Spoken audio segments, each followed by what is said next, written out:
Pernahkah kamu merasa sangat terganggu oleh perkataan orang lain, padahal secara logika itu bukan hal besar? Rasa tersinggung ini muncul tiba-tiba, membekas dalam hati, dan membuatmu sulit melupakan. Di sini, kita akan menyelami mengapa reaksi emosional seperti ini bisa muncul. Ada sesuatu yang lebih dalam dari sekedar kata-kata yang diucapkan orang. Yang tersentuh bukan pikiran logis, tapi luka yang belum sembuh. Dan luka itu seringkali berasal dari masa kecil, dari inner child yang belum pernah didengarkan. Inner child adalah bagian dari dirimu yang menyimpan memori emosional masa kecil. Ia bisa bahagia, tapi juga bisa sangat terluka. Dan ketika kamu merasa tersinggung secara berlebihan, bisa jadi itu bukan kamu dewasa yang bereaksi, tapi anak batiniah itu yang merasa tak aman. Sadarkah kamu jika selama ini banyak reaksi emosional kita bukan berasal dari apa yang terjadi sekarang, tapi dari luka yang belum sembuh dari masa lalu? Kita hanya tersadar saat rasa itu muncul kembali, menguasai pikiran dan tubuh. Pikiran manusia bekerja seperti mesin asosiasi. Ketika mendengar nada bicara tertentu atau kata-kata yang menyinggung, otak langsung mengaitkannya dengan memori lama yang belum selesai. Input visual dan auditori langsung memicu alarm emosional yang tersembunyi. Rasa tersinggung adalah sinyal, tapi seringkali kita malah memakainya untuk menyalahkan orang lain. Padahal disinilah peluang refleksi yang sejati, bahwa luka lama sedang ingin diperhatikan. Bayangkan sebuah luka terbuka yang tak terlihat oleh mata, tapi terus tergesek oleh interaksi sosial. Setiap kata seperti angin yang menyentuh luka itu. Wajar kalau kita bereaksi, tapi pertanyaannya, maukah kita sembuh? Kamu tidak sendiri. Banyak orang dewasa membawa luka masa kecil yang belum pernah diberi ruang untuk bicara. Mereka hidup dalam tubuh besar, tapi jiwanya masih menangis dalam diam. Kita sering berkata, "Aku sensitif," seakan itu sifat bawaan.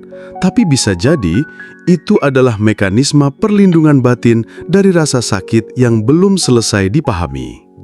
Jika kita terus membiarkan inner child berbicara lewat kemarahan, ketersinggungan, dan rasa ingin membalas, maka hidup ini akan menjadi ladang perang tanpa akhir. Perang dengan orang lain dan perang dengan diri sendiri. Tersinggung juga bisa menurunkan energi tubuh. Saat emosi negatif aktif, sistem saraf simpatis mengambil alih. Detak jantung meningkat, napas pendek, dan tubuh masuk mode bertahan. Inilah yang jika terus terjadi dapat memicu penyakit psikosomatis.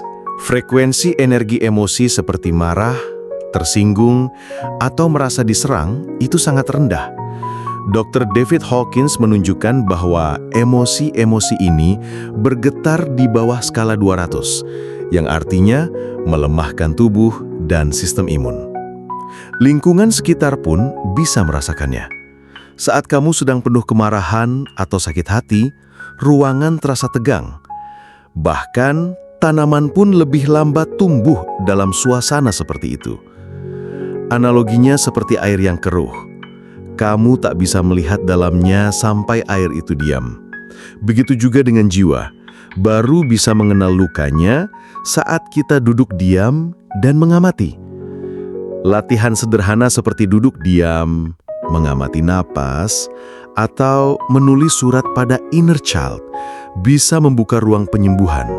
Di sini, kamu belajar mendengarkan bukan dengan telinga, tapi dengan hati. Namun, sulit untuk berubah jika kita masih membenarkan semua reaksi kita. Ego akan berkata, "Mereka yang salah, bukan aku." Tapi, jiwa tahu bahwa reaksi ini adalah panggilan untuk pulang. Proses ini tidak instan. Kadang kita ingin cepat sembuh hanya agar tak lagi merasa. Tapi justru dengan merasalah, kita bisa mengenali dan melepaskan. Rasa adalah pintu. Inner child ini tidak minta dimarahi, hanya ingin dimengerti. Ia ingin kamu hadir, mendengarkan, dan menemaninya tumbuh dewasa. Pola luka sering tersembunyi di balik reaksi spontan. Misalnya, Saat seseorang menolak pendapatmu, kamu langsung merasa ditolak sebagai pribadi. Padahal bisa jadi itu hanya perbedaan pandangan, tapi luka lama menginterpretasinya sebagai ancaman. Kenali kapan reaksi itu muncul.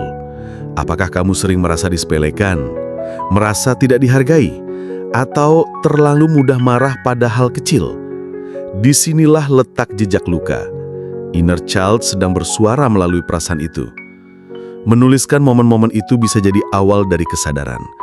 Tulis apa yang kamu rasakan, apa yang memicunya, dan perasaan apa yang sebenarnya ingin kamu sembuhkan. Jangan menilai, cukup amati dan peluk. Mengakui bahwa kamu punya luka bukan kelemahan. Justru ini adalah kekuatan yang besar. Karena hanya dari kejujuran dengan diri sendirilah kita bisa benar-benar bertumbuh. Langkah konkret berikutnya adalah berlatih hadir. Setiap kali kamu merasa tersinggung, berhenti sejenak. Tarik napas panjang. Tanyakan, siapa dalam diriku yang sedang merasa sakit sekarang? Ini bukan tentang menyalahkan, tapi menemani. Latihan napas sangat membantu di sini. Sadari udara masuk dan keluar. Rasakan tubuhmu. Dengan membawa perhatian ke tubuh, kamu mengalihkan fokus dari reaksi ke pengamatan. Kamu bisa membayangkan memeluk inner child-mu. Katakan dalam hati, aku di sini bersamamu. Kamu aman sekarang. Kata-kata ini sederhana, tapi penuh getaran penyembuhan jika diucapkan dengan hati. Vibrasi tubuh pun mulai berubah. Dari tegang menjadi lembut. Dari marah menjadi tenang. Gelombang otak pun turun dari beta ke alfa, gelombang yang mendukung penyembuhan dan kreativitas. Dalam spiritualitas sadar, semua reaksi adalah cermin. Orang yang membuatmu tersinggung, sejatinya sedang menunjukkan bagian dari dirimu yang masih ingin dikenali. Tidak untuk disalahkan, tapi untuk dipahami. Jika kamu bisa melihat setiap interaksi sebagai jalan pulang ke dalam diri, maka hidup ini berubah menjadi perjalanan pulang yang penuh makna. Inilah inti dari spiritualitas sadar. Banyak orang mencari kedamaian di luar. Meditasi di gunung, tempat tenang, suasana hening. Tapi sesungguhnya, kedamaian itu hanya muncul ketika kamu berdamai dengan luka batinmu sendiri. Hidup akan tetap menawarkan konflik, perbedaan, ketidaksepahaman. Tapi kamu tidak harus terus bereaksi.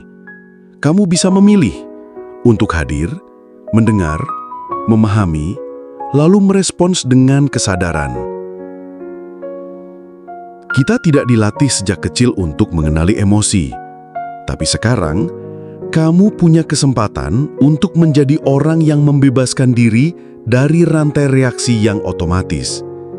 Ini adalah kemerdekaan sejati.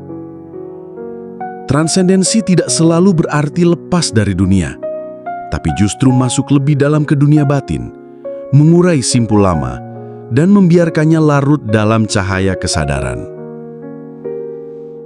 Zikir nafas, zikir diam, dan zikir si bisa menjadi pintu masuk ke kesadaran murni. Saat menyatu dengan nafas dan namanya, energi ego perlahan mencair.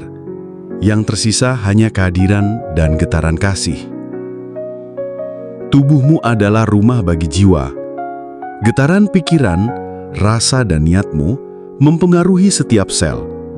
Maka, ketika kamu membersihkan luka batin, tubuhmu pun ikut sembuh. Penyakit perlahan mengendur.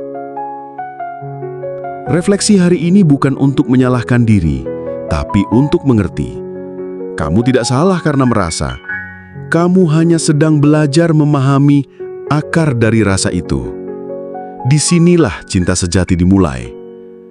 Inilah saatnya memilih. Tetap hidup dalam pola reaktif atau berjalan perlahan menapaki jalan sadar. Memang tidak instan, tapi satu langkah hari ini membuka jalan panjang bagi kedamaian batinmu esok. Kamu berhak sembuh, kamu layak damai, dan kamu mampu merangkul kembali bagian dirimu yang selama ini berteriak dalam diam. inilah panggilan pulangmu.